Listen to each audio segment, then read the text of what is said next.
സഞ്ജു അങ്ങനെ അവസാനം man of the match സ്വന്തമാക്കിയിരിക്കുകയാണ്. BCCIക്കുള്ള സഞ്ജുവിൻ്റെ മറുപടിയായിരുന്നു ഇന്നത്തെ ഇന്നിങ്സ്. 71 റൺസാണ് സഞ്ജു ഒറ്റയ്ക്ക് നിന്ന് അടിച്ചു കൂട്ടിയത്. സഞ്ജുവിനെ സപ്പോർട്ടായത് ജൂറലായിരുന്നു. ഇന്നത്തെ കളി ജയിച്ചതോടുകൂടി രാജസ്ഥാൻ പ്ലേ ഓഫിലെത്തിയിരിക്കുകയാണ്. ഇന്ന് കളി ജയിച്ചപ്പോൾ സഞ്ജുവിനാണ് മാൻ ഓഫ് ദി മാച്ച് ലഭിച്ചത്. ശേഷം സഞ്ജു ചെയ്ത പ്രവൃത്തിയാണ് ഇപ്പോൾ സോഷ്യൽ മീഡിയയിൽ ട്രെൻഡിങ് ആയിരിക്കുന്നത്. ഇന്ന് മാൻ ഓഫ് ദി മാച്ച് വാങ്ങി സഞ്ജു പറഞ്ഞ കാര്യമാണ് നമ്മൾ ഇന്നത്തെ വീഡിയോയിൽ നോക്കുന്നത്. ഇതുപോലത്തെ IPL ന്യൂസിന് വേണ്ടി ഈ ചാനൽ മറക്കാതെ സബ്സ്ക്രൈബ് ചെയ്യൂ. ഒരു ക്യാപ്റ്റൻ എങ്ങനെയാകണമെന്നതിന്റെ ഉത്തമ ഉദാഹരണമാണ് സഞ്ജു സാംസൺ. ഇന്ന് സഞ്ജു അവാർഡ് വാങ്ങി പറഞ്ഞത് ഇങ്ങനെയായിരുന്നു: എനിക്കിന്ന് മാൻ ഓഫ് ദി മാച്ച് കിട്ടാൻ കാരണം അത് ജൂറലാണ്.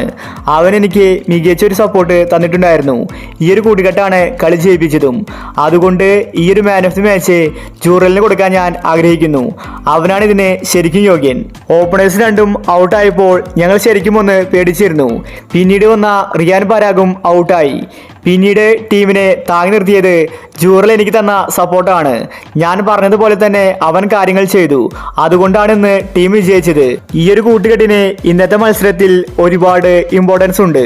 അതുകൊണ്ട് എൻ്റെ അവാർഡ് ഞാൻ ജൂറലിന് കൊടുക്കുന്നുവെന്ന് സഞ്ജു സാംസൺ വ്യക്തമാക്കി. സഞ്ജുവിൻ്റെ നല്ല മനസ്സിനെ കൈയടിച്ചിരിക്കുകയാണ് ക്രിക്കറ്റ് ലോകം. ഒരു ക്യാപ്റ്റൻ്റെ കടമയാണ് സഞ്ജു ഇന്ന് നിർവഹിച്ചത്. ശരിക്കും ആ ഒരു അവാർഡിന് യോഗ്യൻ സഞ്ജു ആയിരുന്നു. എന്നിട്ട് സഞ്ജു ആ ഒരു അവാർഡ് ജൂറലിന് കൊടുത്തു. അതാണ് ക്യാപ്റ്റൻ സഞ്ജു. ഇതുപോലത്തെ നല്ല മനസ്സുള്ള താരങ്ങൾ ക്രിക്കറ്റിൽ ചുരുക്കമാണ്. സഞ്ജു എപ്പോഴും സഹതാരങ്ങളോട് വിനയത്തോടു കൂടിയാണ് പെരുമാറാറ്. അതുകൊണ്ട് തന്നെയാണ് സഞ്ജുവിന് ഒരുപാട് ഫാൻസും. സഞ്ജു മികച്ച പ്രതിഭയുള്ള കളിക്കാരനാണ്. അത് സഞ്ജു ഇന്ന് വീണ്ടും തെളിയിച്ചിരിക്കുകയാണ്. റൺ വേട്ടക്കാരുടെ പട്ടികയിൽ സഞ്ജു മുൻപന്തിയിലുണ്ട്. സഞ്ജുവും കോഹ്ലിയും അടുത്തടുത്താണ്. അതുകൊണ്ട് BCCI ഇനി ഉറപ്പായിട്ട് സഞ്ജുവിനെ വേൾഡ് കപ്പിൽ എടുക്കണം. ഇല്ലെങ്കിൽ സഞ്ജുവിനെ മനഃപൂർവ്വം ഒഴിവാക്കുകയാണെന്ന് പറയേണ്ടിയിരിക്കുന്നു. അപ്പോൾ ഇതുപോലത്തെ IPL ന്യൂസിന് വേണ്ടി ഈ ചാനൽ മറക്കാതെ സബ്സ്ക്രൈബ് ചെയ്യൂ.